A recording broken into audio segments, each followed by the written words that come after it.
All right. As y'all see, I'm in another room.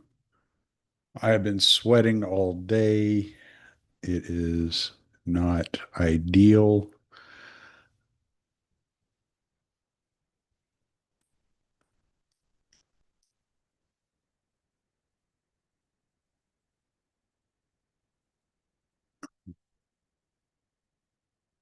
I'm waiting on John to connect um, via Zoom. So, yeah, it's been kind of crazy. How do I get this echo to stop? I wonder if I just got to shut down this.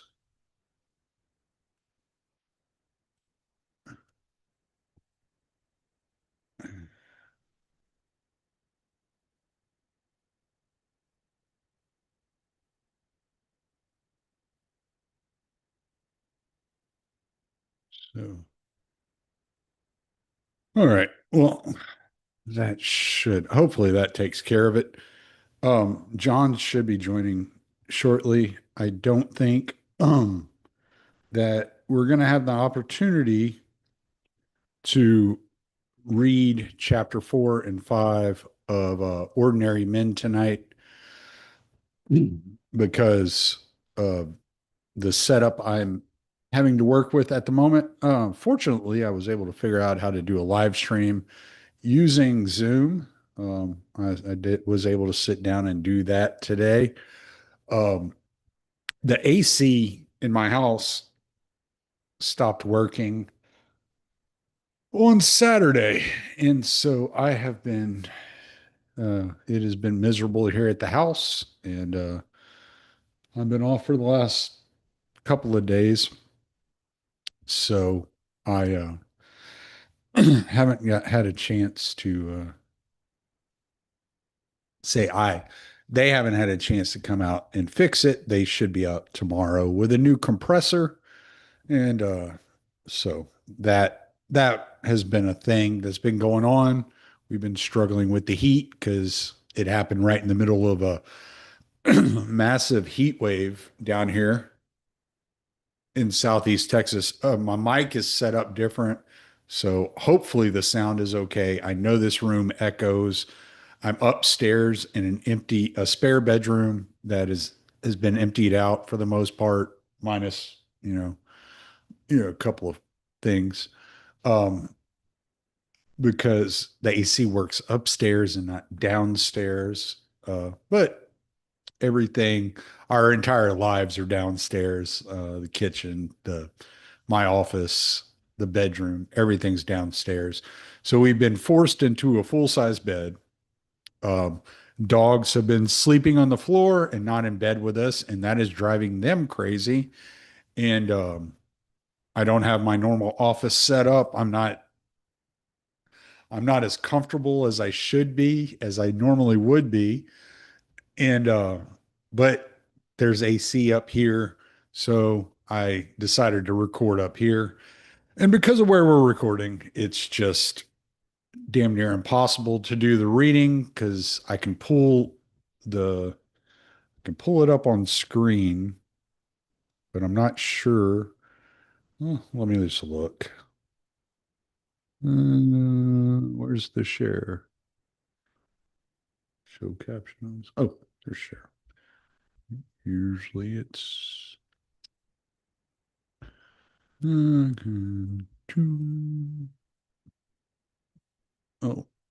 oh goodness. Well, now see, now I got to go find the. Oh wait, I can do it this way. Yeah, yeah. So I guess we could do it. I'll talk to John. I'll see if that's what he wants to do. When he comes on, it doesn't matter to me. We can, I can get it pulled up and I can see it okay. I was worried it wouldn't be zoomed in enough for me to actually get a decent view of it from the distance that the computer's sitting back. And I just did that because the desk down here or up here upstairs, the desk is like extremely small and So I had to set a table in front of it to set my microphone on. So my computer's set back, my microphone's set forward.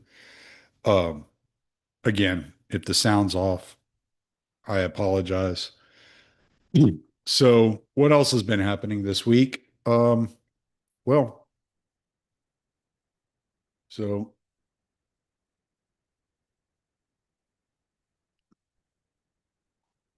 Wednesday I had court. So a couple of months ago, I think it was March. Yeah, it was right at the end of Lent. It was Holy Saturday.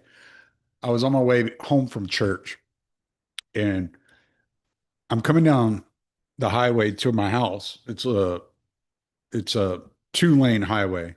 So one lane going each way and has full shoulder and then a large grass area on the other side of the shoulder. There was a state trooper that was pulled over into the grass. And I thought, we don't typically get state troopers down here. But so I thought she was sitting there clocking people. And I'm like, well, the speed limit's 70 miles an hour here. I'm doing 69, 68. What, excuse me, I just ate. Uh, Wife made some wonderful hamburgers, bacon, egg, cheese burgers with lettuce and tomato, pickles, and her special spicy sauce. Very delicious. But so I was like, well, typically if a cop's down here, they're clocking. It's no big deal. I know I'm not speeding, whatever. So I go, I'm approaching the vehicle. I'll let off the throttle because, like, I'm not sure if the police officer is going to pull up onto the shoulder, what they're going to do. So I'm kind of watching, let off the throttle, slow down to about 65 miles an hour. And I'm just kind of like coasting by.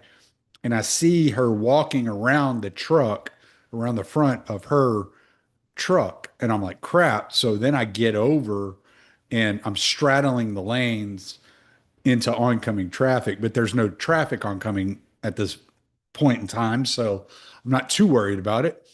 And so I coast by, I make eye contact, I wave, she waves, she jumps in the truck, gets behind me, flips on her lights. I'm like, okay, I don't know what's going on. I don't know what she saw. I don't know what's going on. I pull over, I'm like two driveways from my house. I pull over, she gets out and she goes, why didn't you slow down? And I was like, I did slow down. Anyway, so there was this whole thing, and I was like, I'm not arguing with you, lady.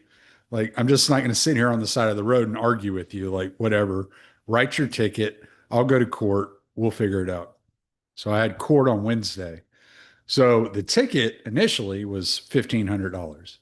I'm like, what?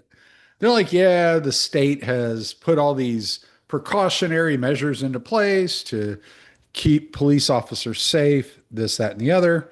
So um, we can knock it down to 886. And I was like, all right. So I'm listening and I'm like, okay, let's see what the state presents. I'd watched a couple of trials go on ahead of me. So I kind of knew what was happening and how they were engaging in these trials, these bench trials.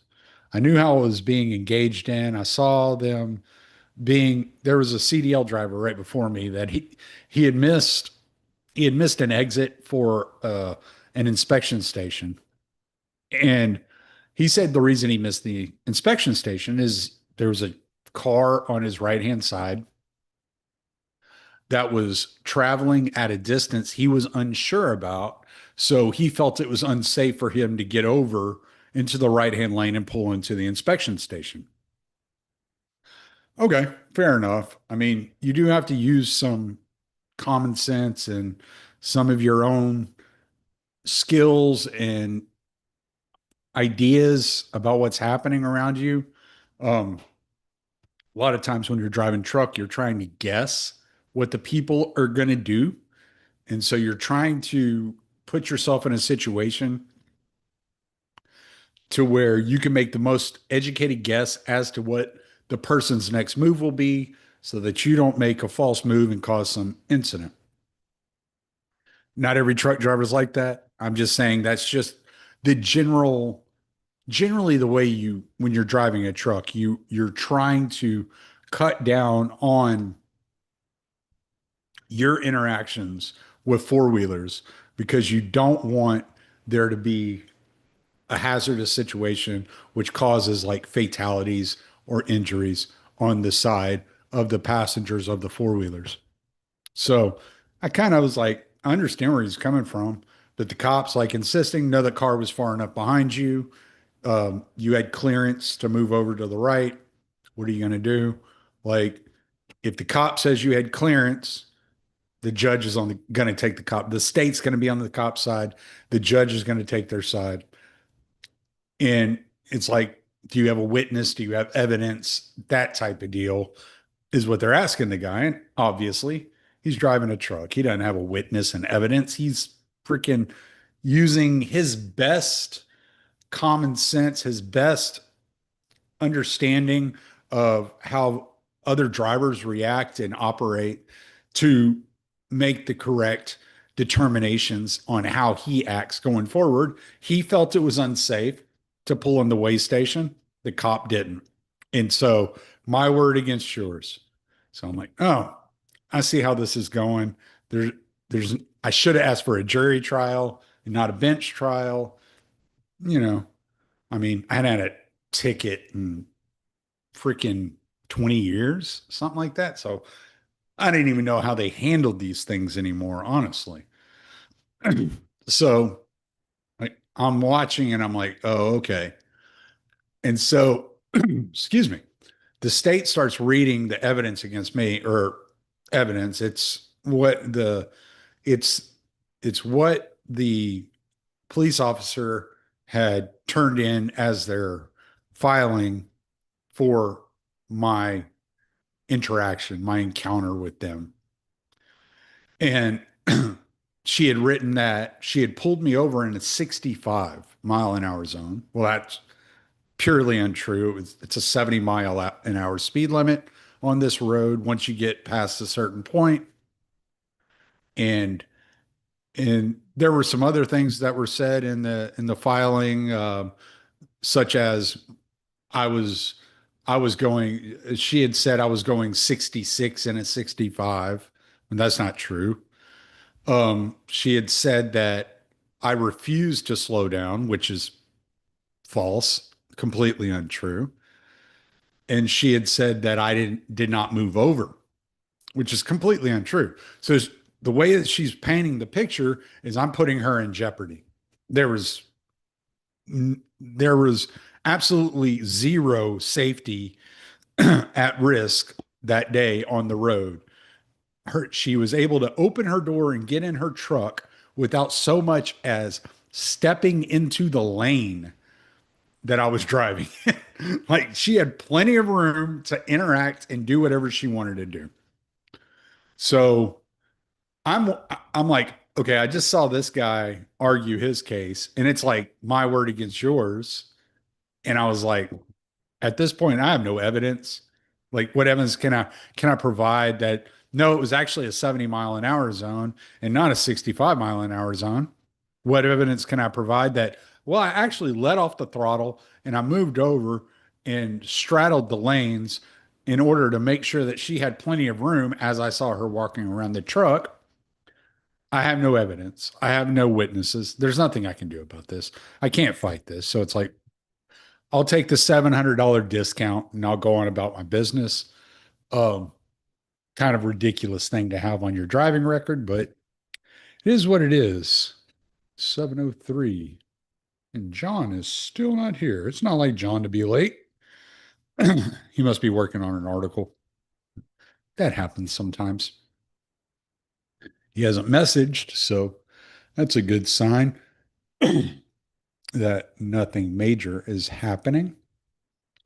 I don't even know how to look, and I guess I can go here and that happens sometimes. He hasn't messaged, so that's a good sign that nothing major is happening. Oh, there we go. Oh, figured I'd pull up the YouTube so I could get the live chat just in case anybody pops in here. I'm really experimenting with live Zoom on the live broadcast. I haven't done this before. And speaking of which, there is John. So we will admit Mr. John.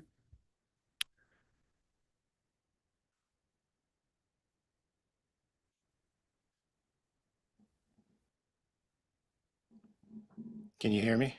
I can hear you, Mr. John Weeks. Oh, So nice. we are Excellent. live. I figured I'd mess around with this live stream a little bit before you jumped on to Well see how done, this sir. worked.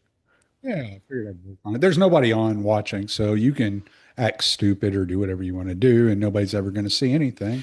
Agnes be me. You can just be till I hit record, and then you have to be somebody else. Oh. Yeah, my setup, man, the way I got this set up here is it's a nightmare. I got like a table between my legs so I could have my microphone close to me because the desk that we have upstairs is so small that if I were sitting up close to the desk, I would be like face to face with the screen. So I was like, well, this isn't going to work. I'm going to have to do something here. So I was trying to figure that out. And I have like the light in here. If I turn on the fan, the light, the ceiling light, it's like I got rays coming down behind me, like an angel's dropping down behind me, gonna like slay me any minute now. So I had to like turn on some lamps and try to figure out how can I have light upstairs. I've never even tried to record up here, so it's completely new phenomenon. That's funny. So I'm in a different location myself. Let me try to get that out of the shot. We're in we're up in Maine. oh, cool. So I got myself a new stand, which I think I'll actually start using at home because I usually have it on a tripod and it's super awkward. This is really cool. And I got myself an actual like stand for the iPad. So Mhm. it's locked into a stand. I got a little ring light attached to it just to give me some light. I think this Mm. looks pretty good. Yeah, actually, I just ordered me a tripod today for my phone. So what I'm going to do is I'm going to start using my phone as a camera into my computer instead of using the computer camera, which is what I had been doing. So that'll kind of give it a little bit better view instead of like being, like I said, compressed onto the screen. That's what Dave DeCamp does. Oh, is it? Yeah, I would talk to him I because learned from the best. I am in a Dave DeCamp group chat, and I asked him, I was like, "Hey guys, like, what do you use for a camera for podcasting?" And Brad Pierce was like, "This is what I use," and it was sent to me by Racket News because he does a podcast now with Matt Taibbi. Mm, He's like, "This is really good," but then Dave was like, "I just use my phone." I was like, "Damn, you have a nice phone." mm. And he's like, "Yeah, man, like uh, iPhones make for really great cameras." I have no idea how he like sets it up or how he runs it through, what he's running it through, but I bet he would lay it down for you. Well, I found out today whenever I was setting up this idea of doing a live stream on through Zoom, I found out today that my phone actually records at 1080 HP and my computer only goes up to level 720. So I actually have better quality coming out of my phone, even though I kind of slouched on the phone and I got the 15 plus instead of the 15 Pro Max. It's still I have one less camera on my phone, but it still is better than my computer. Nice. Yeah.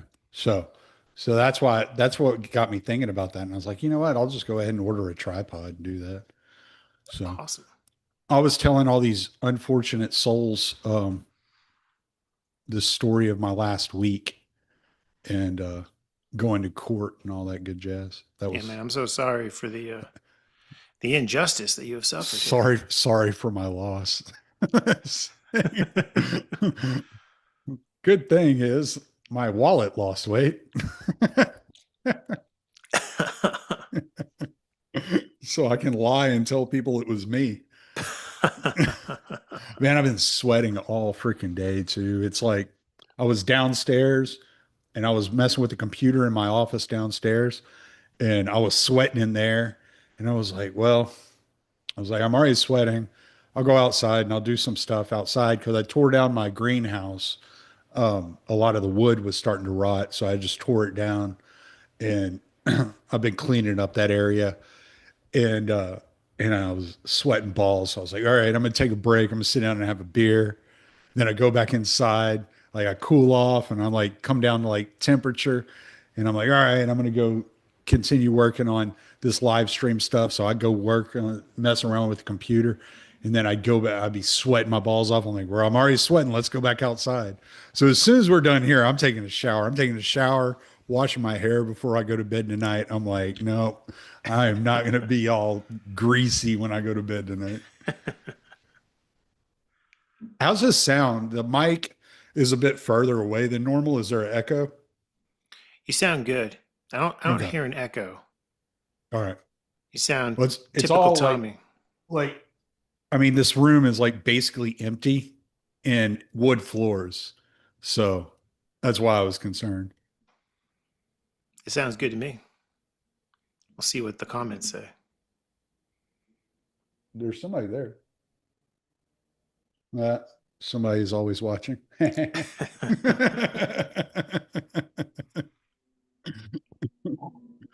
Yeah, but so how have you been doing? I've been doing well. Yeah. I'm actually working on an article right now with the great Scott Horton. Hmm. I don't know if I'm authorized to say what it's about yet, Yeah, don't worry but about that. it's gonna be a banger. And I always learn a lot when I collaborate with Scott. This time was no exception. Did a deep dive into some geopolitically related issues, and yeah, hopefully that will be coming out next couple weeks. But it was always inspiring and exciting to be working with Scott on something. Yeah. Good deal. Well, I don't know if we're going to get into reading tonight just because the setup's so weird. And I'm not even sure how that would go. I just figured maybe we'd just chat about things. That sounds good to me. So I was texting Scott yesterday. I didn't realize he was on vacation. I'm not going to disclose everything he told me, but I was texting with Scott yesterday and I was just telling him, I was like, man, I look around, I see all these internet personalities. They're catching all this attention for all this mudslinging back and forth.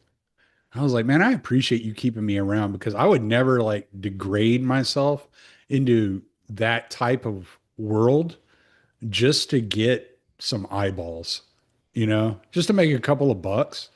Like, why would I take myself down to a level of where I'm just constantly like insulting other people?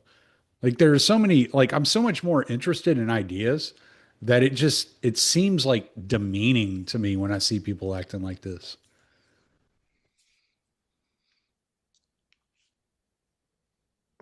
I like to always say that to remember that 2,000 Bolsheviks took over the Russian Empire. So I always think I don't need to reach everyone. I just need to reach a couple thousand good men. Right. But, since we've been palling around and we've been reading stuff together and knocking ideas back and forth, I have tried to work a bit more on my empathy. Mm. Not that I wasn't an empathetic person before, but my empathy was better like just sort of meeting me in like everyday life than meeting me in like the political discourse. Mm. But Yeah. now, when I see someone or I talk to someone who believes something that I think is insane, like, you know, we're doing the right thing in Iran because that country is run by evil people and that's why we need to bomb them to save them.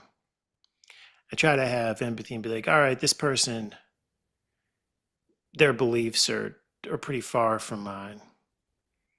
And maybe I can't connect with them. I'm not going to, as you said, degrade myself to try to get their Hmm. attention. But I'm going to be open to the possibility that they could be open to ideas. So I'm gonna try to not be super antagonistic. Try to look for things I can I can praise or I can agree with, or I can say I see your point on this. Right. And I've been getting a lot better results from taking that approach. Yeah, but what was the joke? Bombing for peace is like fucking for virginity. I mean, there is some amount of skepticism I have with anybody who says, "Well, it's good we're bombing Iran because we're saving the people." It's like, okay, yeah, They don't let the girls get the high enough education. So what we're going to do is we're going to drop high explosives on them. yeah, we'll bomb a girls' school. Yeah, that was an accident twice. Oh, but I got a great line from Jim Jatras. Now, I interviewed him about 2 weeks ago. And then after the interview, after we were done recording, he said this to me. But I have his authorization to put it out there and to attribute it to him. So this is the great Jim Jatras. If Russia were to use a nuclear weapon, like an atomic bomb, not even a hydrogen bomb, just an atomic bomb or two, on Kiev, with the intention of ending the war sooner and saving the lives of Russian soldiers and ultimately saving the lives of Ukrainian civilians, would Ukraine be allowed to keep Zelensky as emperor for life? The great Jim Jatras. Y'all gotta, anybody out there that's listening to that doesn't know Jim, go get his book. I tried to warn you. It's amazing. So. I started reading it, and my plan is to have him back on my show this fall to talk about it. Yeah. But yeah, really, really good. He did try to warn them. Mm-hmm. They were not listening.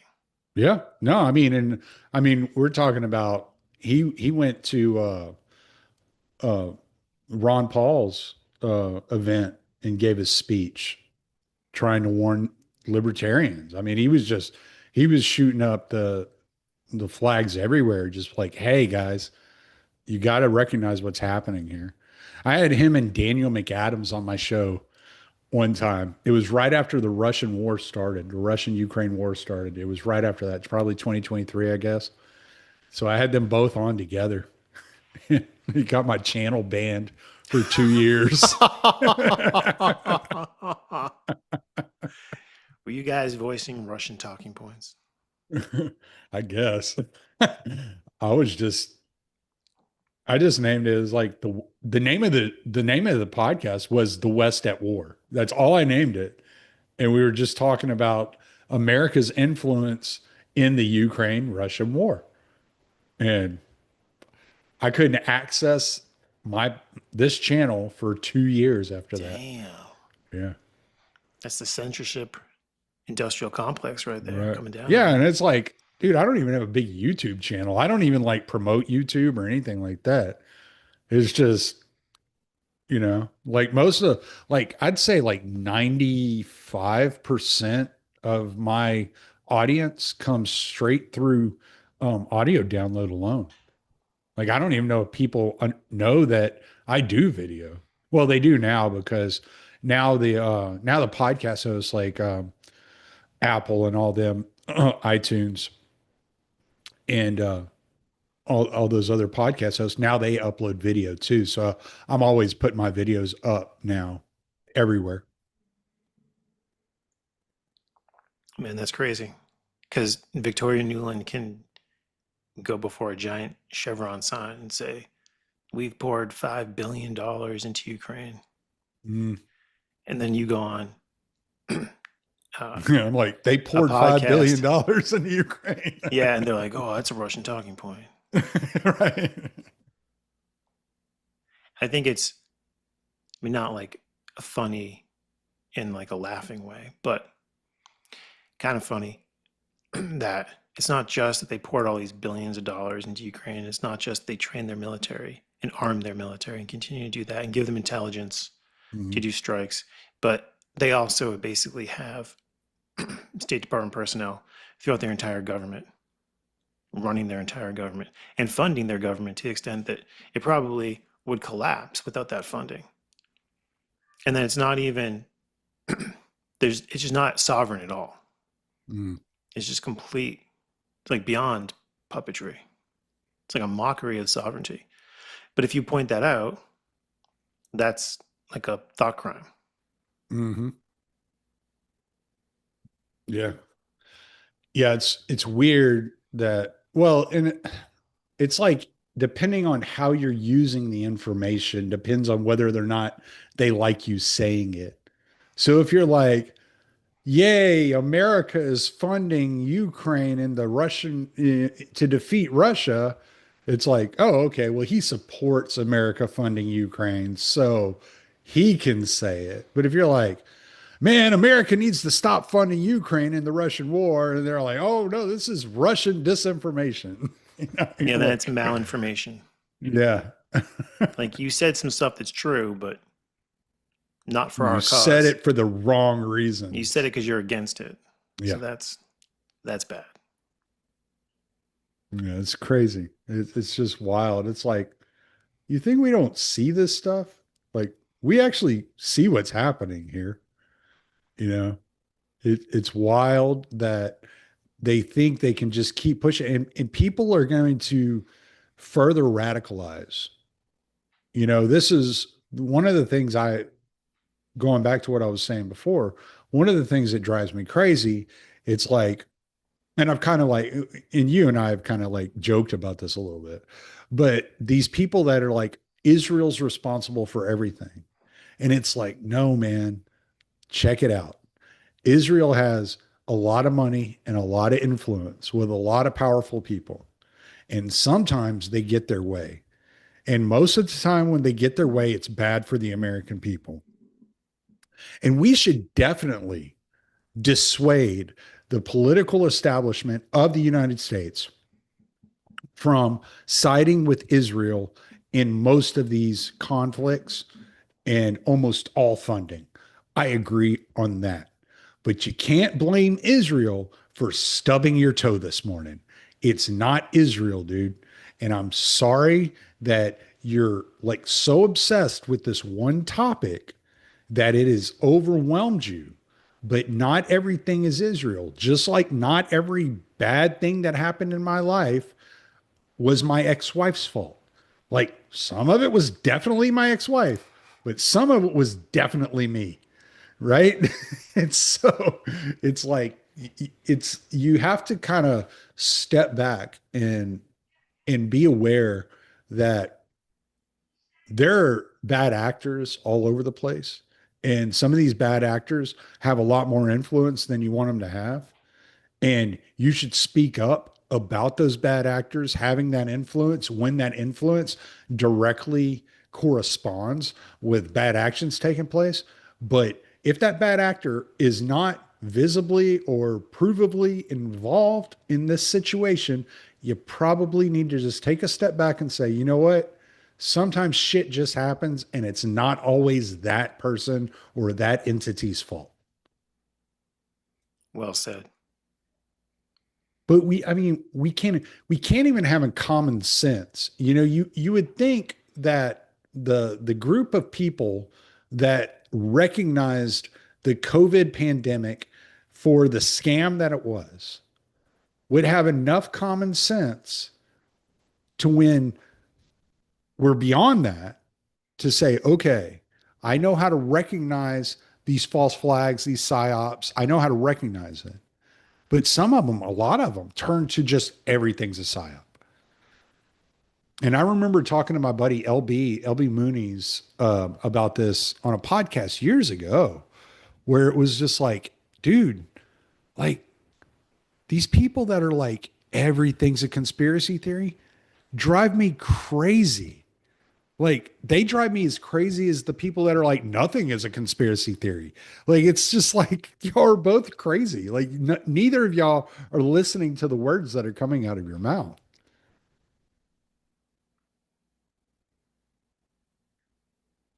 This is something I talked to Jim Chatris about on my show, is that there's all these different special interests lobbyist. He used to be a lobbyist for a little while in Mm-hmm. DC. And yeah, one of them is Israel. But there's also Saudi Arabia Qatar, and Dubai. Qatar. And there's Ukraine, Yeah. obviously. And then I'll see people, they start with their conclusion that Israel's behind everything.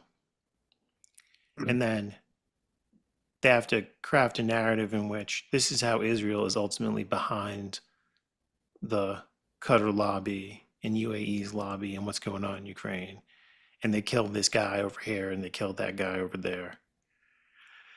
And I mean, I don't know if it really, at this point, how much it hurts the people actually speaking out about real things Israel's doing versus how much Israel has just destroyed its reputation so much that people are just willing to believe anything about them. But if you care about the truth and accuracy, and you're committed to that, yeah, this this obsession with blaming everything on Israel just looks crazy. And then also it blinds them to like any other threat. And it's like Jatra said to me, just because like Israel has gone nuts doesn't mean that all the other governments and states in that area of the world are like the good guys or mean us, you know, good health, because they don't. Like when Israel demonizes Muslims, they kind of take it to that place that these Israel haters take it now. Like, oh, they're behind everything. Right. But there are actual data points that they're in reality that they can build on. Did you see that the Daily Wire has this new movie coming out? No. About, okay, so they made a movie called Run, Hide, Fight. Okay, yes. A few years ago. I think this I movie, actually watched that movie and it was terrible. I watched it too. And yeah, it was bad. But this looks worse. I think it's actually called Run, Hide, Fight Part 2. And the premise, from what I can tell, is there's like a former U.S. special operator. And he's written a book about the dangers of Islam. And he's speaking at a college. And all the woke college kids are trying to get him banned from speaking. But do you hear that train? My cousin Vinny. Yeah. Yo, grits. What even is a grit? Well, these here are harmony grits. No self-respecting Southerner will eat instant grits. Sorry about that. They didn't coordinate with me. They didn't get authorization. Oh man, what were we talking about? The new Daily Wire movie. Oh yeah. So he's going to give a speech at this college, and he gets in to give a speech, and all the woke kids are protesting. Then while he's giving the speech, like Islamic terrorists take over the place like Die Hard, and then he has to like fight them. And they're all like being super stereotypically like evil Muslims. And the best part, I thought, was that the protagonist, who seems to be the protagonist, the special forces dude, is a black guy. So they're just like playing with the different like they're leveraging like woke narratives themselves, even as they're like saying like, look, all these different things are all united against you. Like all the woke stuff, all the trans stuff, all the feminism and the Islam, and this is what we need you to hate, this one big enemy. But it's not like they don't have like any points. And if you were to watch that and be like, oh yeah, I see what you're doing. You're just trying to whitewash Israel, which yeah, that's what they're doing. But it's not like don't just flip it and think, you know, it's actually Israel that's pure evil and all these people that are the good guys, because they're not. Right. And they definitely mean us ill. Yeah. So I wonder if the third one it's going to be like South Africans, like Lethal Weapon 3. That's awesome. Run, Hide, Fight 3, and they're going to be on a farm in South Africa. have an idea for a movie. What was that? So it takes place in this like dystopian society in which the men have enslaved the woman and make them do all the work. Not all the work, like not the dangerous jobs, but like the really Oh no, especially those. the just the shitty office jobs. And you only get like a month or a month and a half of maternity leave. So the women are all like sad and depressed and they have the kid and they got to go work in the office. So they like come together and rise up to overthrow the patriarchy and make it so the men have to do those shitty office jobs and the woman will stay home and raise the kids. And then at the end of the movie, they're all like at home raising the kids and they're like, this is the hardest job in the world. Scene. It's like Handmaid's Tale inverted. Yeah. And then just like the joke would just be like, oh, they're never happy. Well, I mean, well, that's like, man, have you seen all these women out there like supporting Lindsay Clancy? I have seen that. That is wild. Like, I'm like, you can like sympathize with, hey, maybe she like stumbled into like this really bad postpartum depression and her hormones were all over the place. And then the doctor gave her like all these drugs, but she is a nurse. And she does kind of know what these drugs do to a person. And she was voluntarily taking them. And it seems to me like there is some evidence that she was seeking out new drugs to mix into the cocktail. And I don't know if I want to be with a woman who celebrates a woman that killed her three children. Like, what is that woman going to do to my children? It's kind of like I always used to joke around that if they ever got like abortion to 9 months, then it would just be like, yeah, well, what is it? Why not to 5 years old? Why not till they move out of the house? 18 Like, years why old. can't I just kill my kids whenever they piss me off? Like, and that's kind of what was going on here. There was a post-birth abortion, and everybody's like, yeah, but yeah. We need to hold the line on post birth abortion or women won't have bank accounts. Right. Yeah. Yeah. It's their human rights. I can just imagine the next argument is going to be like, well, men have been killing each other for generations. So, yeah. Yeah, but your job was always to stay at home and watch the killed children, not kill them. Like while we're out there killing each other, I need you to make sure that my spawn can revenge my death, Like it's so wild, man. It's like we live in a crazy upside down world right now. It is absolutely insane. You know, the Islamic Republic of Iran has stricter um, abortion parameters than the United States. Really? Yeah, based on my research, abortion is legal, but it's much more rare, at least legal abortion. They claim that there's all these illegal abortions happening. I don't know if that's true, but it's like I crunched the numbers and it was like so much more in the United States and per capita. Like I adjusted for population. Mm. So I think it's interesting when friends of mine who are like would constitute themselves as like really, really, really pro-life tell me that Iran is run by evil men and that's why we need to bomb it. And it's like, well then shouldn't we bomb ourselves based on your analysis? But it's like the wildest things can happen in your own society and people can just sort of be oblivious to them or dismiss them. And then the littlest thing can happen in a society that you've been told by CNN is the enemy. And now like, oh, see, I knew they were like that.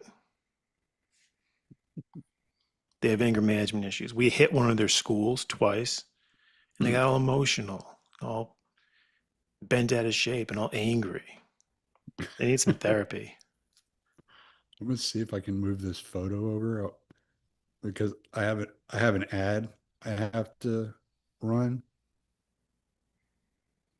So let me see if I can pull this up here. Um,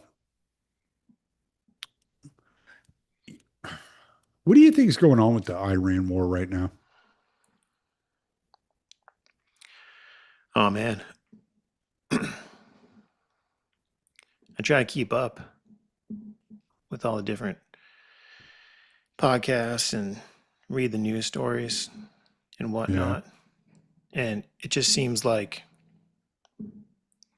um, Trump like understands that he's trapped in this terrible conflict, but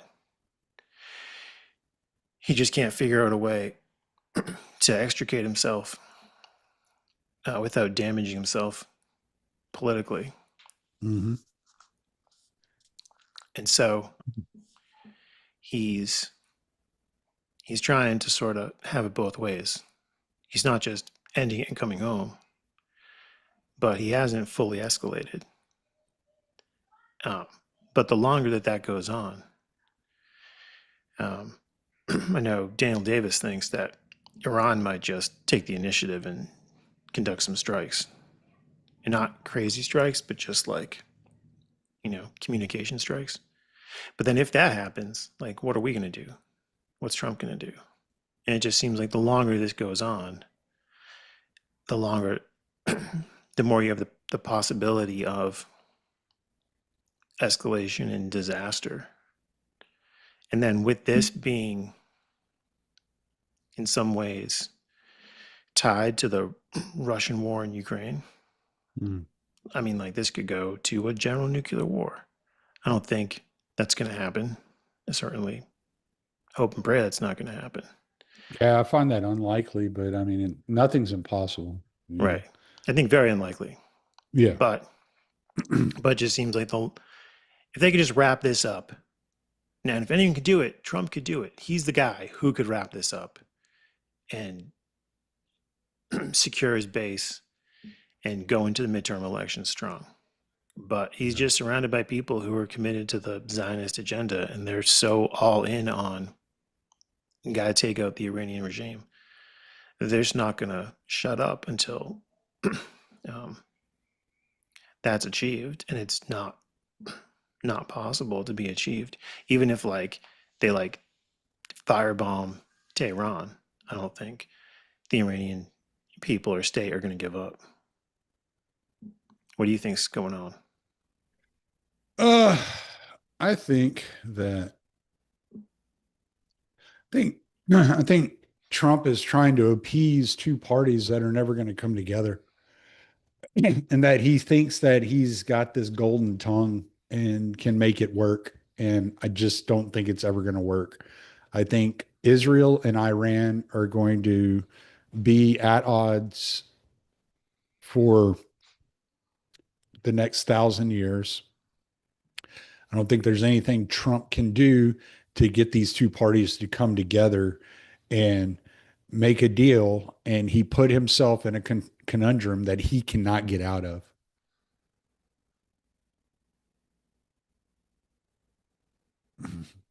So, all right. So the ad for the day is our AC was down for 3 days, and my dog decided to start his own OnlyFans, as you see. So if you want to see Boogie shake his ass and boogie, send me money.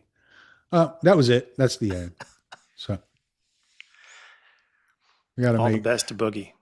yeah, all the best to Boogie. Got to make fun of OnlyFans as Dog's got to often as eat. possible. His nuts were even hanging there, man. His nuts were right there. He's just like, He's a I'm natural not even talent. neutered, baby. I can knock you up. So that was a joke my wife made the other night, and I just took a picture of it and sent it to Buck. I was like, "Oh, look, my dog started an OnlyFans." And he was like, "Oh shit." Speaking of which, he heard me say his name. Now he's trying to get in. So he's pushing on the door. I'd let him in here, but he cannot be trusted whenever I'm talking to somebody. He'd be right here the entire time. Right. So, but yeah, I don't know. I was talking to Jay Burden about this when he was on my show. What was it, last week before last, maybe? And I was talking about this, and I was like, yeah, it just seems like Trump thought that he could get involved with this and come to an easy solution and like get this treaty all put together and get Israel to agree with Iran. And then he quickly realized that Israel is immovable on this subject. Israel will not be moved on Iran as long as Bibi Netanyahu's in charge, at least. Maybe if you get somebody else in the presidency, um, and or he's not prime minister, I'm sorry, and they can maybe make some sort of deal that way. But Bibi Netanyahu's never going to make a deal with Iran. He wants to take over Iran. He don't want to make a deal with them. He wants to own them, and that's just all there is to it. And so I think Trump put himself in a position that he can't talk his way out of. He's not going to be able to negotiate his way out of this. He's either going to have to go full out war on Iran or he's going to have to abandon Israel. And I don't think he wants to do either of those things. Yeah, he's screwed. Yeah. So, and I mean, I think that has screwed the Republicans for the midterms, right? Because if you look at 2025, not everything that people like me wanted to happen happened to its fullness, but we got Doge and it kind of fell a little limp wristed there at the end. And a lot of that money was only stopped temporarily and was allowed to go back into circulation. But it did reveal a lot of the ways that the government is spending money that does not affect us directly because they stopped all this money. 2 million people lost their jobs, and the United States continued to work just fine. Nothing that we felt no ramifications on Main Street. So I thought Doge was important, even though, like I said, it did fall short of what we all wanted it to accomplish. It still exposed how much of that money is being spent, how many of those employees are not needed, and how little life changes if those things are cut out of the US government. And then the cutting down immigration, getting immigration to a net negative to where more people were leaving the country than entering the country, I thought was pretty important. That'll drag down house prices. That'll push up wages eventually. It's not going to happen overnight, but it will happen eventually. And he was kind of chugging along there, like not perfect, but he was doing enough to where, like most people, like that are kind of like, Buchananites were kind of like, all right, yeah, the dude's not all that bad. His first term was a total joke, but at least in this term, he's getting things going. He's got some interesting like outsiders and like dissidents inside the government, like JD Vance or Tulsi Gabbard, RFK Jr. So there's some interesting stuff that can happen within the government. Like we'll see how it goes. I'm gonna withhold judgment. And then he launches the war on Iran, and you're like, dude, like you lost all support from people like me with that one move. Like for the most part, I was kind of like, yeah, all right. I give him a C, not a D, but a C is still better than every other president of my lifetime. Like I'll live with that. And he just sunk his own freaking presidency, his own second term. He just completely destroyed it by going to war in Iran. He's a wartime president. I watch gas prices go up $1.20 overnight. And I know that because I fill up my tank every 2 days. So maybe it wasn't overnight, but it was over 2 days. It was $1.20 difference. Damn. Yeah. I went from spending what $25 every 2 days to spending $43 every 2 days. And that's with them intervening to manipulate the oil market.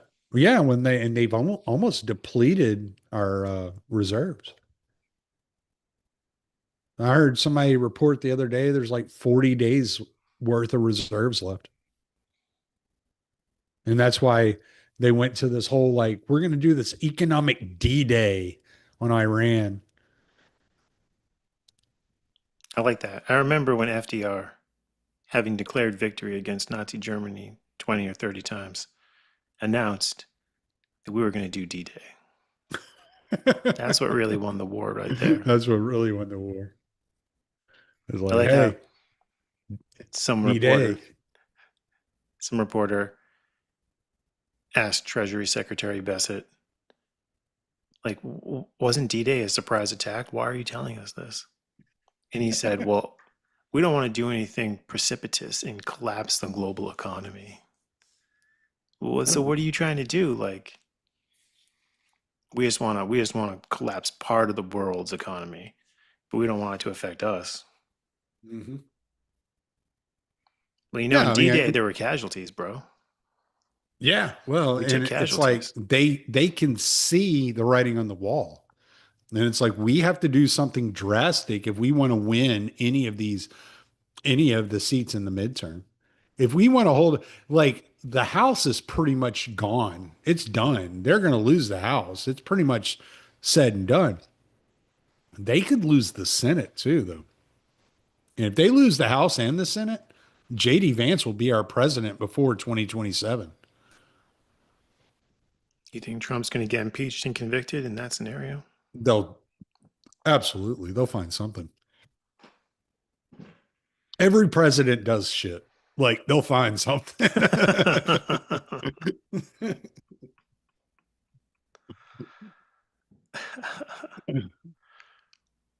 Show me the I'm president, and I'll show you the crime.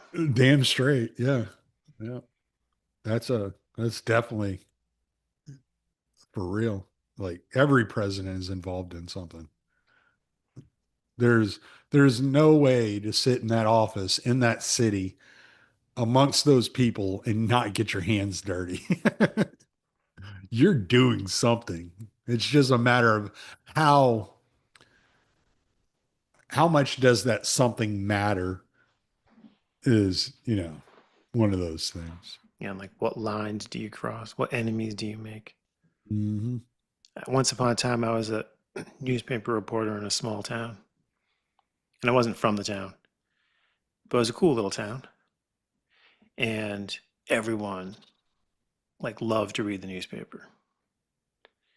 And this guy once said to me, who was from the town, he was like, yeah, people don't read the newspaper to find out what happened. They read it to find out who got caught. I always thought that was so great. And I would like have that in my mind whenever I was writing a story, Yeah. like the service I was providing. Like they know Yeah. what's going on better than I do. Who can I expose today? Yeah. I didn't think about it like that, but Oh, like, yeah. if you want to make money, that's what you do. Blame the Jews. My editor was Jewish, so she was part of it. Part of the she was part of the conspiracy. She wasn't Did letting you me. ever walk in and go, strange? You don't look Jewish.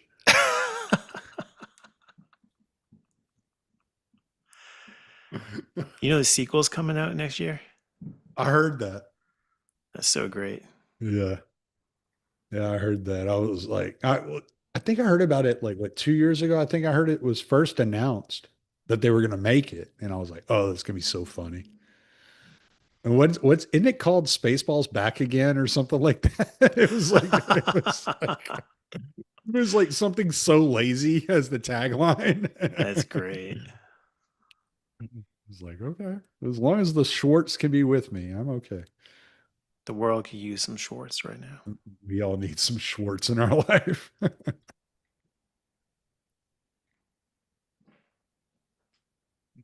Not too big Schwartz though. Like, Optimal. yeah, Yeah. keep the Schwartz manageable. So.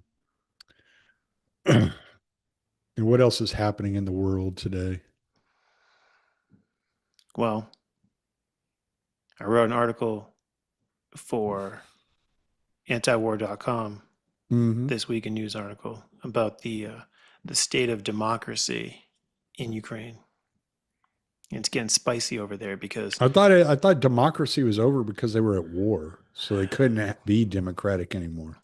yeah, so the day that Russia invaded, February 24th,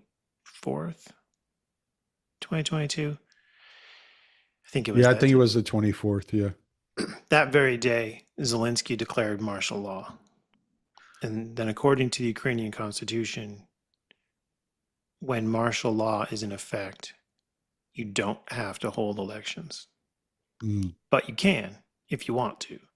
So the way that gets portrayed in the West, pro like imperial news sources, is that, oh, well, because they're under martial law, they can't have elections. But that's not true. They could. But Zelensky, the same guy who declared martial law, is choosing not to. And his term expired more than 2 years ago. Right. It's almost like 2.5 years since his term expired. And the term's only 5 years. So he's served almost half a term unelected. But about 2 weeks ago, the former defense minister, something Fedorov,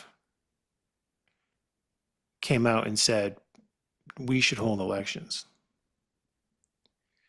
And he spun it brilliantly. He said, failure to hold elections until the war is over amounts to Russia holding Ukraine's democracy hostage. I thought that was clever. So then over this past weekend, Zelensky came out and said, yeah, we can't hold elections. That's a threat to national security. If we hold elections, Ukraine could collapse. And then he said, all right, maybe we would hold elections if our Western partners could guarantee that every frontline soldier can vote and every displaced Ukrainian who's in Europe or elsewhere can vote. How's that up to us? I know, right? It's like, it's your country, dude. You figure it out. And so my joke was like, you know what they should do? They should hold an election to vote on whether they should hold a presidential election. Because another Ukrainian talking point or Western talking point, Ukrainian regime talking point, is that, well, the people are fine not having an election. They understand that we're at war and this is martial law and this is no time to be voting. But it's like, that seems to be not the case. And polling indicates that if there was an election today, Zelensky would lose. He might make it past the first round, but they have a little different system over there. And in the runoff, second round, he would lose. Right. And now this is just speculation. But it's a speculation that Scott Horton did. So it's good speculation. And I agree with it, which is there's a Nazi problem in Ukraine, like a real Nazi problem. And these guys are serious. They're organized. They're armed. And they have, they're popular with the people. There could be a coup.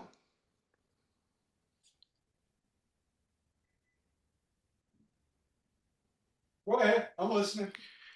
Andrei Beletsky, who's a commander, and I think it's like the 3rd Army Battalion, but basically what was the Azov Battalion that got folded into the armed forces. He probably could not be elected. By the way, I'm going to do that again. Don't freak out. My wife's bringing me a beer. I'm just waiting on her to come up. Yeah, he probably couldn't get elected, but he could probably seize power. And that's really how this government came to power in the first place, Mm. was through a Western-backed coup. And so, yeah, DC probably wouldn't want to back it this time. But these Nazis might just go in and depose Zelensky themselves, which would be crazy because just from like a Russian point of view and like a government project point of view, Putin said that the special military operation that he launched in 2022 was intended to demilitarize Ukraine and to denazify Ukraine. And then 4 years later, or 4.5, 5 years later, the place gets taken over by well-armed Nazis in a coup. Like, well, I guess we got to take Kiev.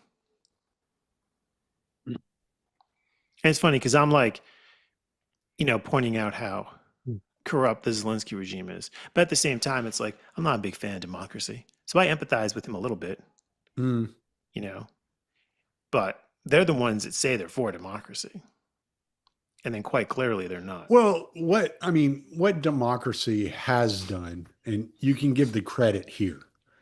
It is in nations that operate democratically, there is less likely going to be a violent revolution. That's one thing democracy has done. And it's kind of like put the whole violent revolution in like the West kind of to bed. That doesn't really happen very regularly anymore because democratically people feel like they are being heard in through elections. So the violent revolutions was, kind of the voice of the voiceless, you would say, like Chris Cuomo would say about the BLM riots. It was the desperation of, look, these people aren't acting in our best interest. They're acting only in their best interest. And so if we want anything done on our behalf, we've expended every other, way of claiming. Hold on one second. Thank you.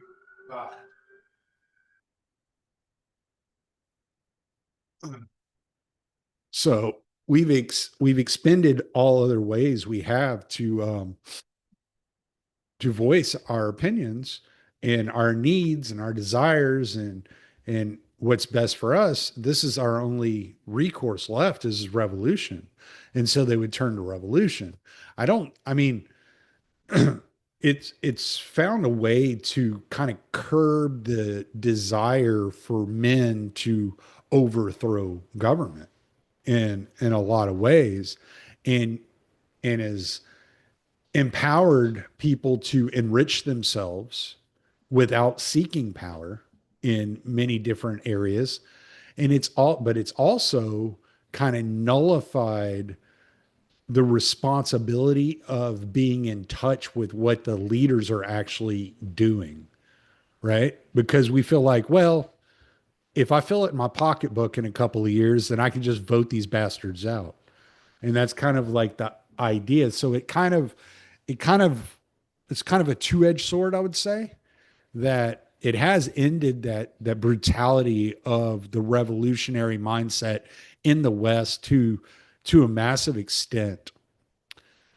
On the other hand, it's kind of neutered the awareness of men to the the actions of the state.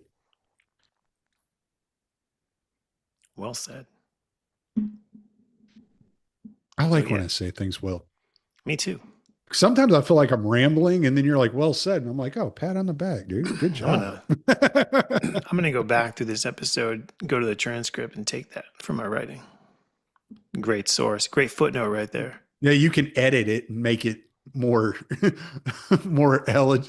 legible. So I'll edit when it, but then people read it, I'll give it to you for your sign off before it goes in an article or a book. But okay, so what you're saying, right? What does that say about Ukraine where now they've turned that off? That they're more likely to enter into, they were already dealing with civil conflict, right? Yes. What happens? how much worse can it get? Do they end up like Syria with like multiple factions, right? And then we got to send the white helmets to help them. I think That was kind of tongue in cheek. Yeah. no, they would. Yeah, it's an ISIS, the Kurds. Don't forget about the Send Kurds. ISIS. Just send Syria. Just send But Syria. there was, Syria is on the side of Russia. I forget who I was. I think I was telling this to Jim Jatras when I talked to him. But there's was an episode of, I don't think it was either Morning Joe or it was another show on what at the time was MSNBC. And it was Admiral James Stavridis on the show. He's talking about Ukraine.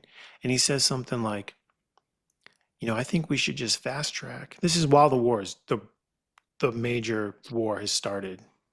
It's like a year or 2 or 3 into it. And he's like, well, I think we should just fast track Ukraine's membership in NATO because do you realize that Ukraine is now the most armed nation in Europe? Like, if they were ever to become a problem, that would be a real problem. And they all laugh. Like, it's this big joke. Like, yeah, like, how'd they become the most well armed nation in Europe? We armed them. But then it's like, oh, but isn't that like what the United States does? Like, isn't that what happened with Al Qaeda? Right. Yeah. This isn't just like giving Stinger missiles to some freedom fighters in Afghanistan. This is arming a state, training it. They're way better at war than we are. And I saw one podcast, and they were saying that there have been training exercises where NATO troops in the training go up against Ukrainian drone operators, and the Ukrainian drone operators always light them up. So can you imagine that, like having to live just for us in like 5 years to actually have to live through the propaganda of like, we're going to war against Ukraine. Hitler is back. They're so well armed. They know how to use the drones. Like, you guys did this. Yeah. I don't think that's going to happen. But you've got a lot of. Well, if they turn out, if Russia succeeds in flipping that government, then it's feasible. Game on. But well, so I'm wondering. I need to get Jim back on because I would have questions about this because I do have some ideas of what happens in, let's say, the next 5 years. You know, if let's say in like the next 5 years, Russia is capable of depleting Ukraine, America loses. I mean, we were already down to a very low number of people that are interested in supporting Ukraine at all. And that's just going to keep depleting. The only thing that has changed that is the Iran war. But if Trump is able to successfully get us out of the Iran war, right, and focus goes off of Israel once again, then our only foreign policy like discussion that is being had openly is Ukraine, Russia, and how many weapons, how much money we're sending to them.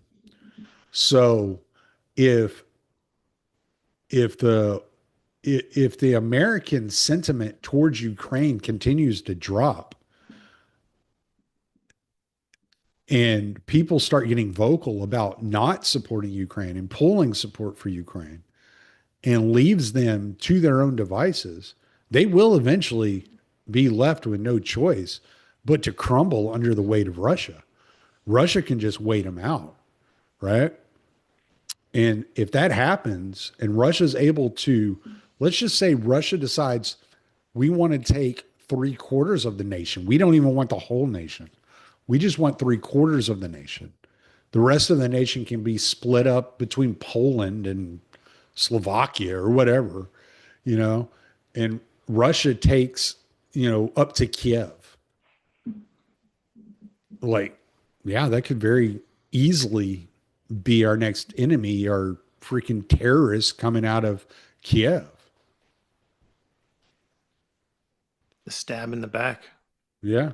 Well, I Yes. mean, meeting us on neutral ground, you know, you attacking freaking bases in, third world nations, you know,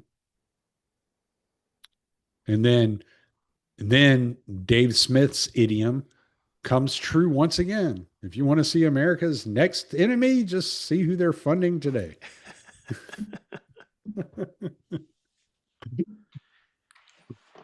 It's funny. I always usually he has that clip in the beginning of his show with the intro music. So like I always think about that. But I had never once thought about Israel in that context Mm. until like in the past year or so when someone pointed that out. Like, yeah, this could happen. It It's happened with Al because you Qaeda. don't care about the USS Liberty, you bastard. And that's the thing. No, I do care about the USS Liberty. And I know what it is too. I make jokes anytime like something bad happens in Israel. I'm like, the USS Liberty sends its regards. And then in my comments, they're like, that was a mistake. Yeah, it sure was. And Wait until you stab them back. We will get ours. but it's like, it's so much. The relationship between the United States is like so crazy that it doesn't look to me like, oh, here's the United States funding Al Qaeda, or here's the United States funding Ukraine. It actually looks like, oh, here's like Israel like controls the United States. I don't think that's what's going on, but I can see why people do think that. But then it's like, yeah, maybe we're not. Hopefully, we're not going to have a war with Israel, but our government's been funding Israel for decades, and now we're in this war. If it wasn't As so late, I would say I have something we could do, but it's already 8 o'clock. I'm not going to do it tonight, but maybe we'll have to do that or next week or something. Instead of reading Ordinary Men, we'll watch the Andrew Wilson Dinesh D'Souza debate over Christians supporting Israel.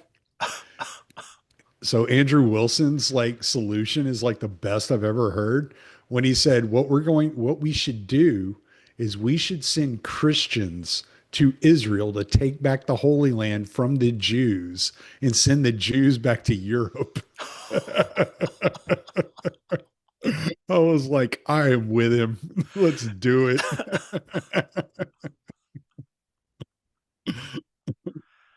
That's a paraphrase and a really, really, really awkward shortening of what he said, but that was basically what he was getting at. He was like, we'll just start sending Christians over to Israel. If we have to finance them and fight their wars for them anyway, we might as well have our people do it. And we should take back our Holy Land. That's right. It's Yeah. sacred land. Yeah. Yeah.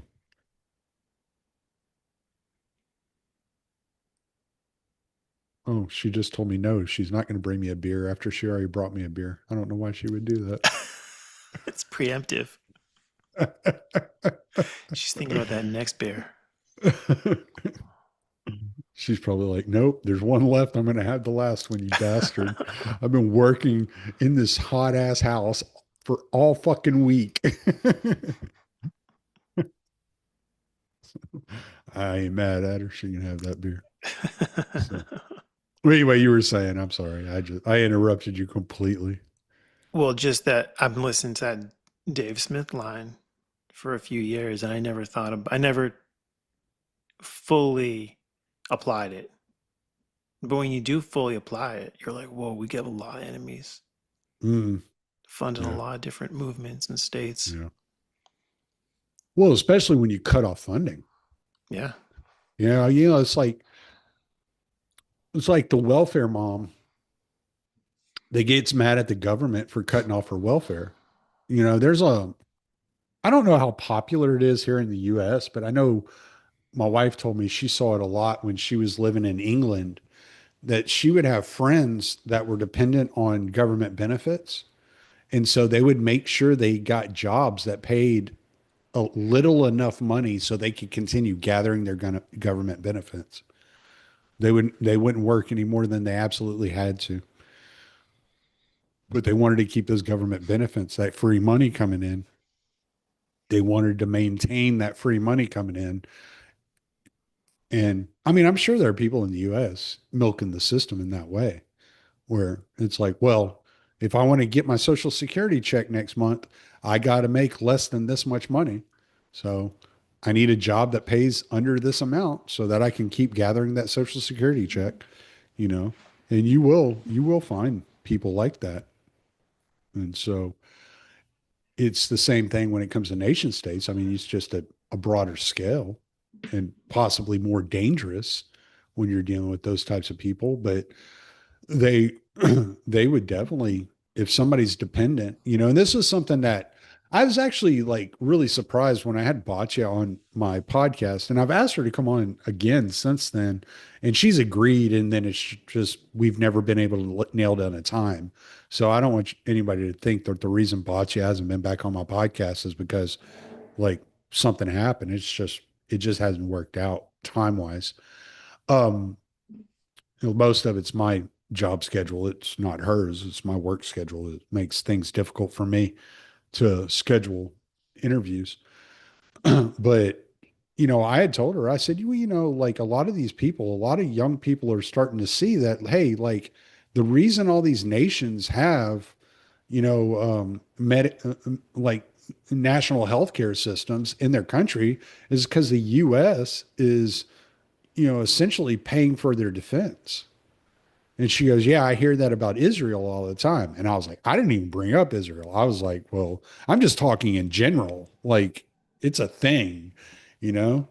And I was like, well, that's a fair point. Like I had never even thought about Israel in that fact. Like I didn't even know until she brought it up. I didn't even know Israel had a national healthcare system, right? But I'm thinking more like England and European nations is what I'm thinking about.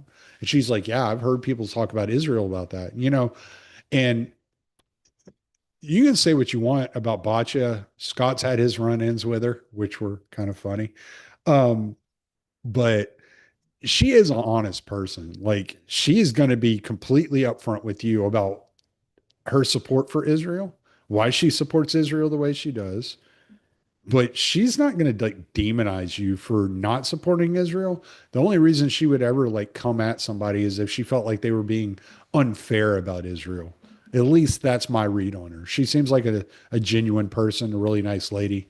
Um, and she's done a lot for my buddy Gord McGill. And so, so if it weren't for her, I don't know if Gord would have gotten to the point where he could have written a book and gotten it out there.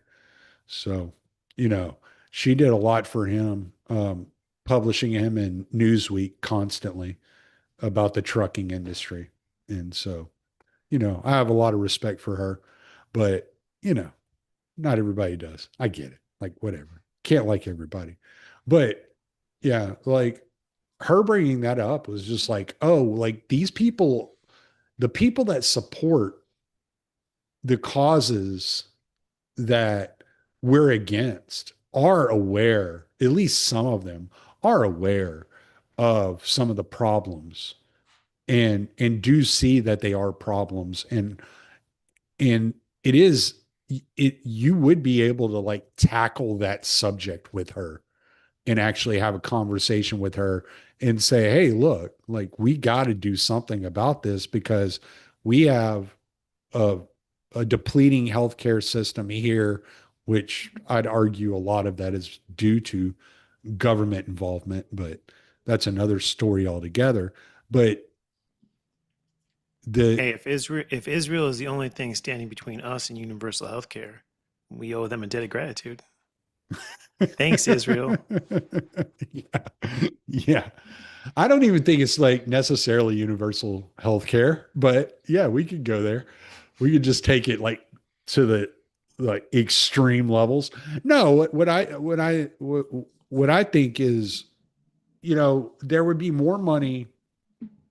There would be more money to go back into Americans' pockets in one way, shape, or form. Whether that's like taking less taxes or um, giving like more refunds at the end of the year when taxes are filed, whatever it would be.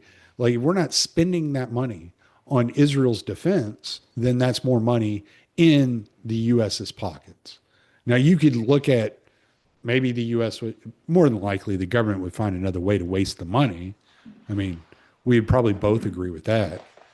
But, you know, does Israel, I mean, I've even heard like Netanyahu talk about like not wanting to take as much money from the US. He says that, I don't know if he means it. but the fact that he thinks he should say it, that's important. Yeah. And probably part of him does at some point resent that dependency that the state that he leads has on this other state. Well, how do you think this relationship works? Because you hear people talk about, there are a lot of people out there who'll be like, talking about APAC, talking about the Israel lobby, talking about Israel running the US government.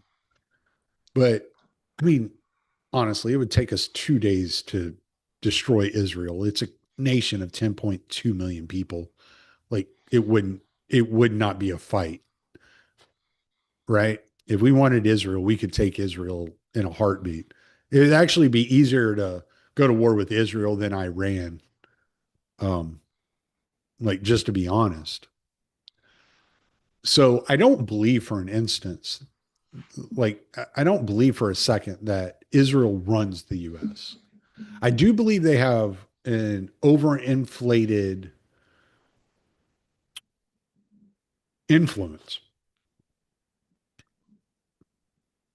But I'm wondering if that boils down to the Protestant roots of the United States in dispensationalism, or if there's something more geopolitical and it's not so faith based.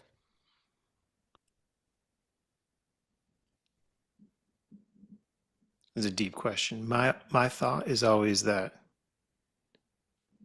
like the mythology of the US empire since World War II is that the United States is this great hero and the Nazis are the great villain and the Jews are the great victim. And that's been leveraged ever since. So whenever the empire is bombing someone like Serbia, they like to compare the leader to Hitler. They like to compare the regime or the government to the Nazis. And then they like to invoke the Holocaust and be like, we never again. Can't let that happen again. And they did the same thing with Saddam Hussein twice. And they're doing that now with the Iranian regime. And then I always think if you have like this massive imperial project with, and like we said before, all these different special interests that are often working at cross purposes, it must get confusing. It must get stressful. It must be nice to have sort of a central ideological framework that you can like latch onto, keep everybody on side, so you're not all just killing each other. And Hunter Terenzis, editor at the Libertarian Institute, recently, the way he put it, I really liked it. He said, if you have an empire, it's going to be international in structure, and it's going to have a ruling ideology. And in the case of the United States, that's Zionism. And from talking to you, I have this idea now of like ideology as a spirit that sort of enters into someone and then uses their body to do things in the world. So I think like Zionism is useful for the power structure of Washington, D.C. It's not that Israel controls America. It's that that ideology just ties together all these other ideologies. and is really helpful for keeping the game going. But you're right. The United States is way more powerful than Israel. And I wrote an article with Connor Freeman about this, and we were pointing out that, yeah, we see all these data points about the influence that Israel and its lobby has on America, but the power is in DC. Like, that's where you got to go if you want to really be within that power. Either after, like, Benjamin Netanyahu, you got to, like, go there and, like, go before the president and the Congress, or you got to be within the military establishment or the CIA. And not all of those people are Zionists. Like, a really good example is Joe Kent. And you see Joe Kent going on to different shows, like the Scott Horton show, for example, and just openly talking about, yeah, Israel has a lot of influence within our government, and they put a lot of pressure on Trump to do the war in Iran. And I get the sense that there are people like Kent who aren't Zionists, who are still in the government, who are upset about this. And they're not necessarily like anti-imperialists. They just don't like what this ideology is doing. So we might be reaching a point where, like, the ideology has outlived its usefulness, because now it's just running the empire into the ground.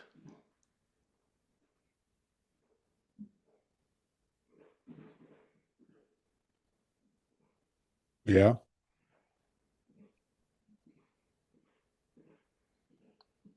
And going back to your idea about, like, blaming Israel for everything, I've seen Sheldon Richman, co-founder of the Libertarian Institute, former executive editor, talk about how, hey, like, the people in the US government have agency. Stop just saying everything is because of Israel. Yeah. I saw Captain Matthew Ho on, I think, Judge Napolitano's show within the past 6 months. And he was saying, hey, look at this story in the Wall Street Journal about how much the Israelis push for the war in Iran. Like, this is like the deep state, like setting up setting up Israel as like the scapegoat, like it's their fault. I saw Joe Kent. It was the first time he went on Scott's show talking about the war in Iran and Israel's influence. And people like Sheldon got upset, saying, oh, Kent is trying to, like, whitewash, like, the empire and just blame it all on Israel. But, like, that makes sense, like, given what Israel's created enough of a problem for the US government at its, like, highest levels and deepest levels, and they've created enough of a PR disaster for themselves. That just seems natural that they'd be like the CIA director in the Third Bourne film, where it's like, we're just gonna, like, wrap this program up around Israel's neck, and then we're gonna move on with the new modified Treadstone program. Like, we're gonna keep the empire going, but we need a new ideological framework, because nobody's buying this anymore. That we're like, we're fighting the Nazis and, like, we're saving the Jews, and people are like, well, now we think the Jews are the Nazis, and we think you're the Nazis, and we think you're lying to us all the time. And, like, that's starting to get through to people in the government. Maybe not Trump, but people like a Joe Kent, like serious professionals at the National Counterterrorism Center and at the CIA and at the FBI. Well, so that leads me to think, okay, so you have the kind of the DSA types on the left who are anti-Israel. Then you have kind of the establishment Democrat Republicans, and you have more the dissident right. And the dissident right, just from what I understand about the DSA, is a little bit more of a mishmash of ideas. They're a little bit more independent. They don't agree with everything. They kind of bicker back and forth. But when it comes to voting, they kind of vote along the same lines. Now you got this whole idea of Tucker Carlson and Joe Kent starting a new political party with Tulsi Gabbard and Marjorie Taylor Greene. I heard Dave Smith was on Liberty Vault. Was it last week? Maybe I think it was last week, and he even kind of like gave a head nod to having had conversations with some of these guys about this potential third party. So I'm listening to what he's saying and I'm trying to figure out like what is this third party trying to accomplish, because it's been clear for I mean at least 10 years, maybe 12 years that the DSA types were going to try to take over the Democratic establishment. In 2016, the dissident right really played um, an influence game in getting Trump elected. And the dissident right has done nothing but gotten more powerful um, every year since 2016. Um, I would look at like figures like JD Vance in being the vice president of the United States, and like that would have never happened prior to 2016. You would have never gotten that type of person in that position of power prior to 2016. And so I'm wondering, it seems like maybe this third party they're talking about, it almost feels like it's going to pull in like kind of like your your soft progressives, like your Ro Khanna, your Tulsi Gabbard types, and put them alongside your like Thomas Massey's. And then you're going to have so this kind of libertarian, left libertarian kind of party with Tucker Carlson and Joe Kent kind of sitting there acting almost as like an independent party, party for the independent voters, which most of America identifies as independents. And, there's left independents, right independents. And so, but it feels kind of leftist, kind of, but not so far left, kind of like your 2010 Democrat versus your 2026 Democrat. And then you have the Republican Party that's like late 90s, early 2000s Democrats.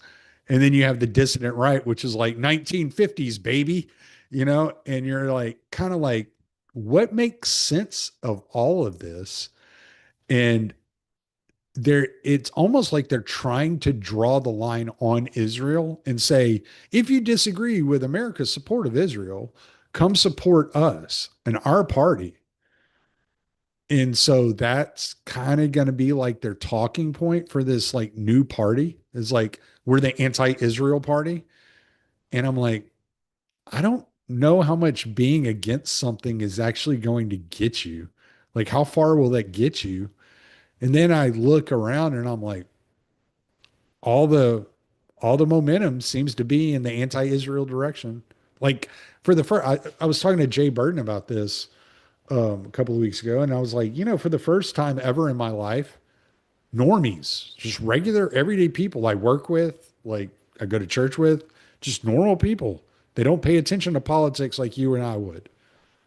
Like are talking about Israel. And I'm like, okay.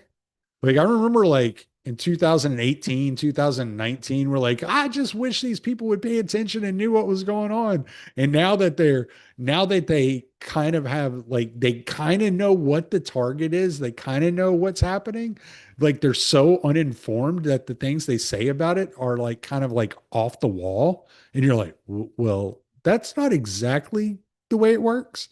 Like I get what you're saying. Like I'm not like against you in any like real way, but you're kind of pulling this to like it's like the Israel topic has gotten to be a mainstream topic in like the most like ridiculous ways, right? So like I'll have somebody talking like come up and talk to me about Israel and they'll say something like, "Oh, well, you know, if it weren't for them, we wouldn't have been in Iraq."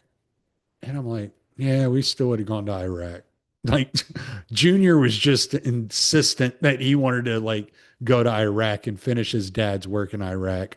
Like, well, they were cheering on the bombings at 9/11, and you're like, well, that's not exactly what was going on. You know, I've done a series on 9/11 and like kind of like what was going on there. And it's not exactly that they were cheering about the towers being taken down. It was more they were cheering because like America was finally going to engage in Middle Eastern conflict and they were going to have America's backing full throatedly. And so it's kind of like these kind of like, I wouldn't say dumbed down ideas. It's just like they have like partial understandings of what is going on between the US and Israel. Yeah, the average person doesn't do nuance. So when they show up and they're like, "Hey, is this the new party for people who hate the Jews?" And what's that? What is that new party supposed to say? Like, That's not Jews, Jews. That's Jews, Joos. and they're gonna be like, "Welcome to the party," which is weird because for so long the normal people who didn't do nuance, they just had that in their head that, oh, Israel, like, that's our greatest ally and they don't mess around with terrorism, like we should be tough like them, and they're in a bad neighborhood, but you should also go there on vacation. Israeli tourism, we should support that. And that's just what they thought. And now it's like the level of public relations disaster that they've inflicted on themselves is mind-blowing. You know, I lived in a bad neighborhood when I was young, when I was a kid. And you know what I didn't do is I didn't go out starting fights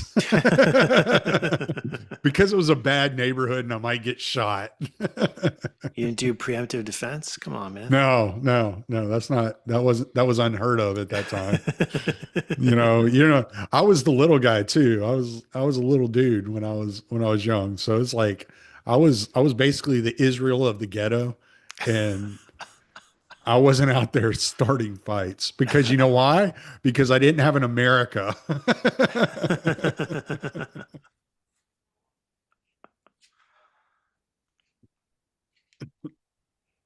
But yeah, no, it is wild though. It is wild that subject matter has really penetrated the zeitgeist. It's made it into mainstream talking points. It's just, but then you realize like, oh yeah, like these Fox News watchers, they didn't even know why they were supposed to hate Obama. You know, like, they certainly aren't going to get the nuances of geopolitics. Is this who we hate now? They took our jobs. They replaced us. Yeah. So, well, man, it's 8:30. I got to get up at 4 o'clock. I got to go take a shower before I go to bed. So I think we're going to call it a night if That you're all sounds good good, with my that. brother.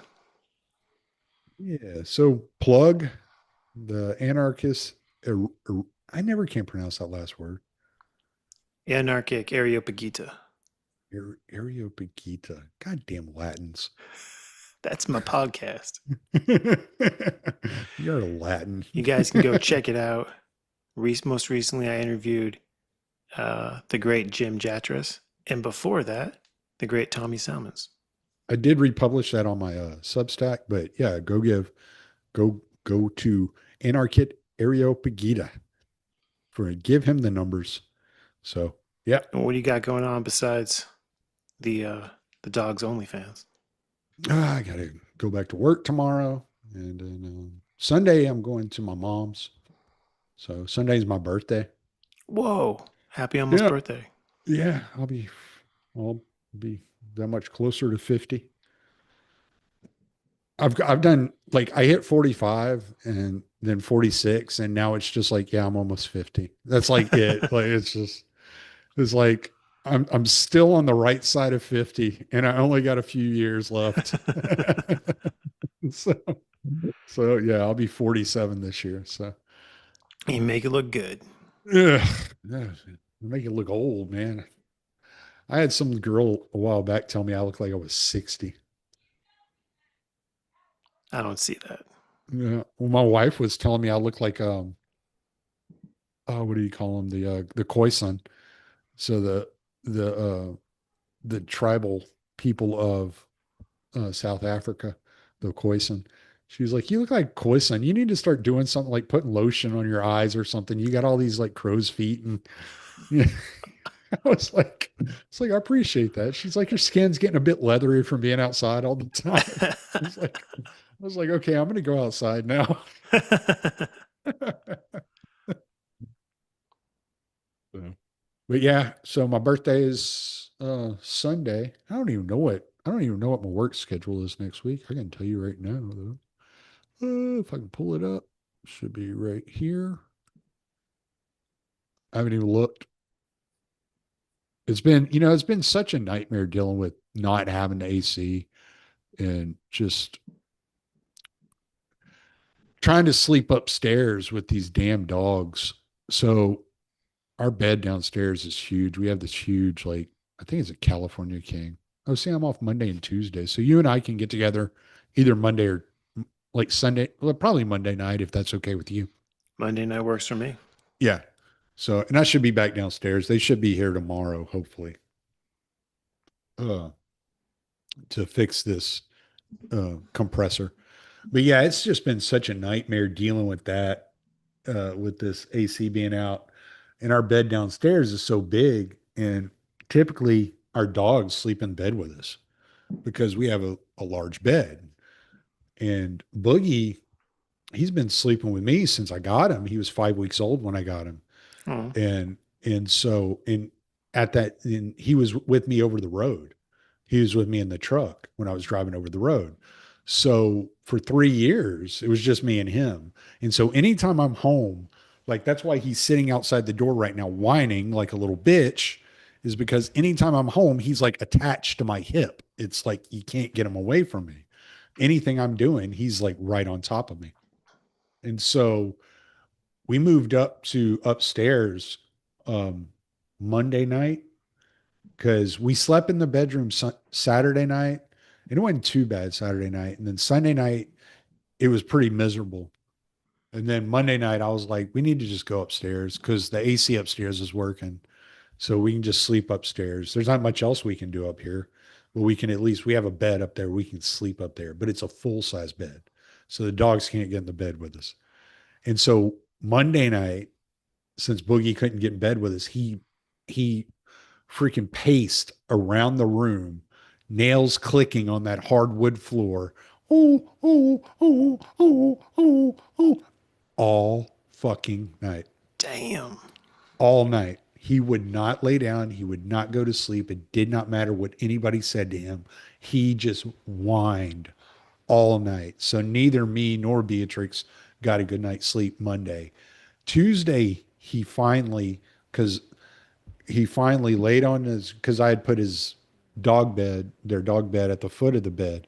So finally Tuesday he laid on it and he laid with his brother and slept through the night Tuesday. So that was like from Sunday, Monday, we didn't sleep hardly at all. Tuesday, we finally got some sleep. And then yesterday I had court and I was so irritated yesterday. I was like, oh, whatever. Let me get outside and start doing stuff outside. So I started tearing apart all this wood from this greenhouse and throwing it on the burn pile. By the time I was done with that, I was like, man, I'm so tired. I was like, there's no way I could hold a conversation with anyone tonight. So that's why we ended up coming tonight because I was like, yeah. we're just gonna have to like figure this one out. This week's just been a rough one. So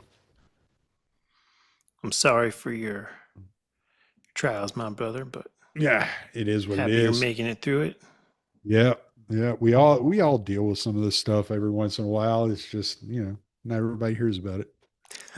So it's nice to be able to air my grievances. That's I right. must, I'm like a modern woman. I must be heard. It prevents violent revolution. Yes. Well, yeah. The men are like, well, I'm still voting. And then women are like, yeah, but we're unhappy. Will you go kill them for us? No. Well, then we're going to kill your children. Okay, you fucking psychos. Damn you, Medea. How about we're just gonna chain you in a closet and turn you all into breeders? like, stop. Gilead. All right, man. Well, I gotta go lock the chickens up. I just remembered the coop is open. I'm sure All they're all right, in bed brother. by now. Go secure Probably that. gonna have to go chase a possum. The possums get in there looking for eggs. It's like, no, you little bastards. I've already gotten the eggs. But, all right, man. We'll talk to you later. Sounds great. Don't know how to stop the live stream without just ending. So I'm just going to end this. So there's not going to be any stop recording.